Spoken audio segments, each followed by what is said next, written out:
know. I said, I know, but, and we both thought, we better check this out. Yeah. Like, you don't think it's like any type of infection? I doubt it, because infections don't tend to come up and go. Okay. When it is infection-based, either, you know, it's a couple days of them really gunking up and their own immune system going in there and really fighting it, and you tend to notice the discharge is thick, goopy, it's not watery. Yeah, it's watery. Yeah. It's quite thick. Mostly watery, yeah. And I would expect to still see her fighting it if it was that bad yesterday, that she wouldn't look, you know, the discharge wouldn't look as clear today. We wouldn't see that fast an improvement. We also don't really expect it to kind of come up and go away that quickly. Things that do that tend to be allergy or just plain old inflammation without infection. Okay. Inflammation without, okay. What I would like to use on her to try to treat it and calm it down, because my thinking is that we might be into kind of a bit of a cycle here, where the eye gets a little better, but doesn't totally go away. Right. And so occasionally she rubs it, and by rubbing it, either she's rubbing it and getting more allergen into it, rubbing it, irritating it, and it's kind of just cycling there. Because she does. Yeah. So because we do not have a scratch on the eye, what we can use is eye drops that have a steroid to calm down the inflammation and an antibiotic to cover it, so that we don't get an infection because we're putting a steroid in there. Perfect. She'll like that. That's fine. Well, okay. no, I just want to. Yeah. Okay. Usually, if you hadn't already been trying saline the way I'm seeing the eye today, I would be saying start with tear gel, start with a fly mask.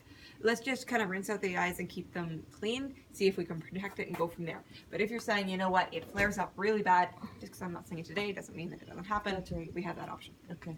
And the other thing to think about, though, is what is she actually reacting to, allergen-wise.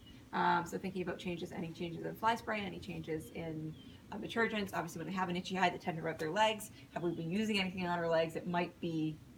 Yeah, so see, all along, I've always used this stuff, but this, you know, when it's not a lot.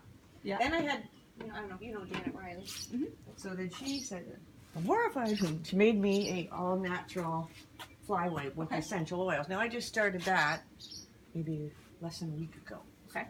So then Denise was kind of concerned. She says, I wonder if when So the she's problem was rubbing here that before she's the new getting stuff. the eye stuff in. Yeah. But I said, what I do with her face is I just go around like this and down here. I would be more thinking that she's getting it from her leg onto her eye. Okay, and that's what Denise thought. Yeah. And that could definitely be kind of cycling some irritation in there.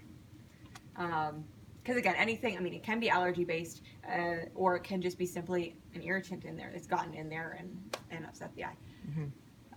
So you can maybe put fly wipe on the very lower ankle, but around her knee, that's... Or even better, get some fly boots for her, and then don't put any fly spray on her front legs at all, and see if that makes a difference. Oh, fly boots, yeah. Yeah. Okay.